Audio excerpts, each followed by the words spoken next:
చూడండి, చాలామంది తినడానికి ఇష్టపడని కూర అంటే కాకరకాయ అని చెప్పవచ్చు. ఎందుకంటే చాలామంది చేదుగా ఉంటుంది అంటూ, పిల్లలు కూడా చేదుగా ఉంటుంది అని తినకుండా ఉంటారు. అలాంటి వారు కూడా తినేలాగా ఈరోజు మనం కాకరకాయ 2 రెసిపీస్ని చూద్దామండి. మరి ముందుగా మనం ఫ్రెష్ కాకరకాయలను తీసుకొని పైన పీల్ తీసుకోవాలి. చూడండి ఎంత ఫ్రెష్గా ఉన్నాయో. వీటిని మనం ఫస్ట్ పీల్ తీసుకుందామండి. అంటే పైన పొట్టుని తీసేద్దాం. ఇలా పీల్ తీసిన కాకరకాయలని వాటర్తో కడిగేసి ఇలా నేను వీడియోలో చూపెట్టిన విధంగా మీరు ఒకవేళ రౌండ్గా కావాలంటే రౌండ్గా కట్ చేసుకోండి, లేదంటే ఇలా చిన్న చిన్న పీసెస్గా కట్ చేసుకోండి. ఇలా కట్ చేసిన వాటిని ఇప్పుడు నేను ఇవే కాకరకాయలతో మీకు 2 రెసిపీస్ చూపిస్తున్నానండి. ఇలా కట్ చేసుకున్న వాటిని ఒక బౌల్లో వేసుకుంటున్నాను. ఇప్పుడు ఈ బౌల్లో మనం సాల్ట్ వేసుకుందాం. 1 స్పూన్ సాల్ట్ వేసేసుకోండి. అలాగే 1 స్పూన్ పసుపు వేసేసుకోండి. ఇందులో వాటర్ అనేది యాడ్ చేయకుండా పసుపు సాల్ట్ కాకరకాయలకి పట్టేలాగా ఇలా చేయితో కాకుండా బౌల్ని ఇలా తిప్పుతూ ఇలా చేయండి. ఇలా చేసి ఈ బౌల్ని పక్కన పెట్టేసుకోండి. ఇప్పుడు స్టవ్ వెలిగించి స్టవ్ పైన ఒక ప్యాన్ పెట్టేసి అందులో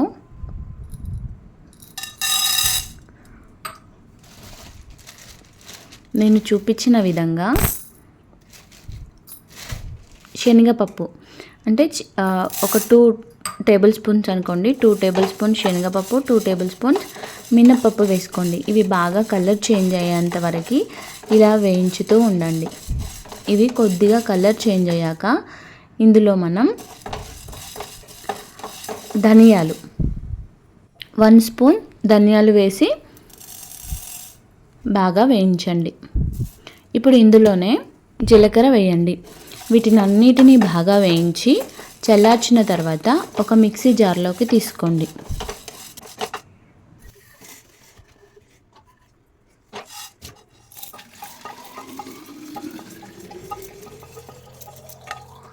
బిగ్ సైజ్ అయితే 2 ఆనియన్స్, మిడిల్ సైజ్ అయితే 3 ఆనియన్స్, నేను చూపెట్టిన విధంగా స్మాల్ సైజ్ అయితే ఒక 5 ఆనియన్స్ మనం జార్లో వేసుకున్న దాన్ని ఫైన్గా పౌడర్ చేసుకున్న తర్వాత ఈ ఆనియన్స్ వేసుకోండి. ఈ ఆనియన్స్ తర్వాత ఇందులో కొద్దిగా చింతపండు వేసుకోండి. అలాగే కారం వేసుకోండి, సాల్ట్ వేసుకోండి. అలాగే 5-6 వెల్లుల్లిని పొట్టు తీసి వేసుకోండి.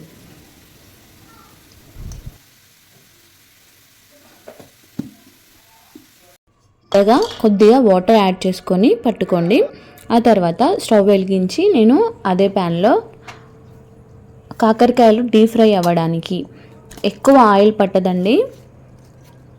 సో డీప్ ఫ్రై అని మీరు ఎక్కువగా ఆయిల్ యూజ్ చేయకండి.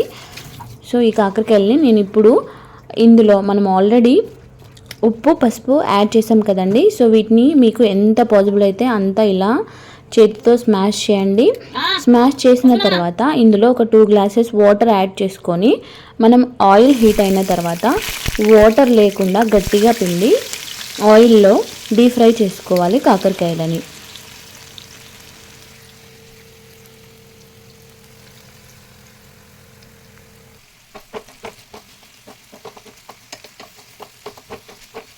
కాకరకాయలు మనకి కలర్ చేంజ్ అయ్యేంత వరకు డీప్ ఫ్రై చేసుకోవాలండి. చూడండి కొద్ది కొద్దిగా కలర్ చేంజ్ అవుతుంది.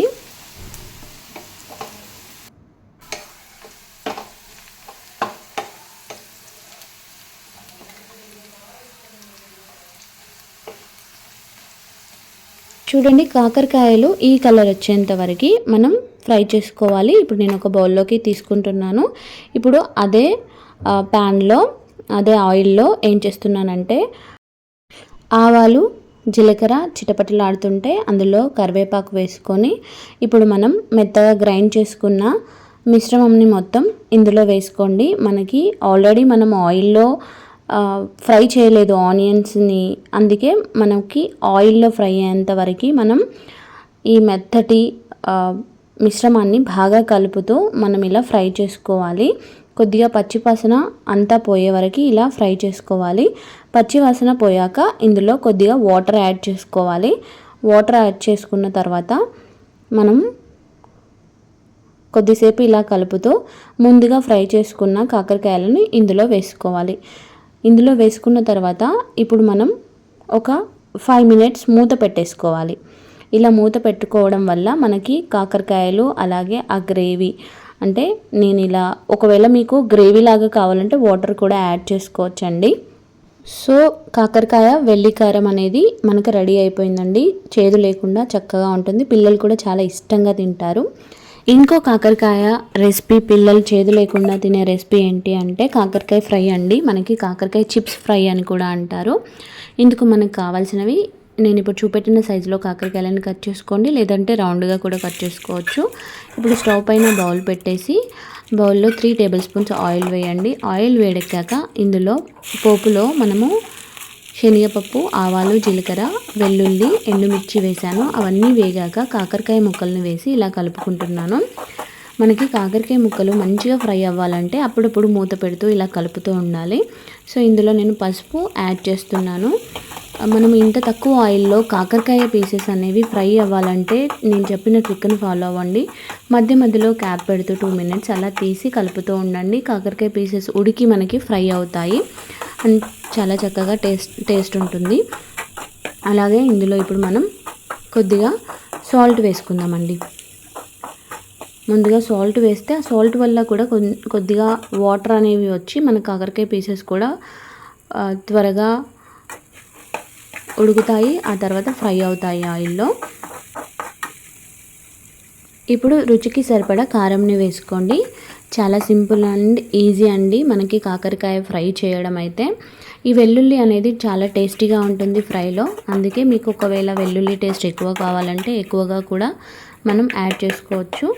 సో చూడండి ఎంత దగ్గరగా అయిందో ఫ్రై. చాలా టేస్టీగా ఉంటుంది. తప్పకుండా ట్రై చేయండి.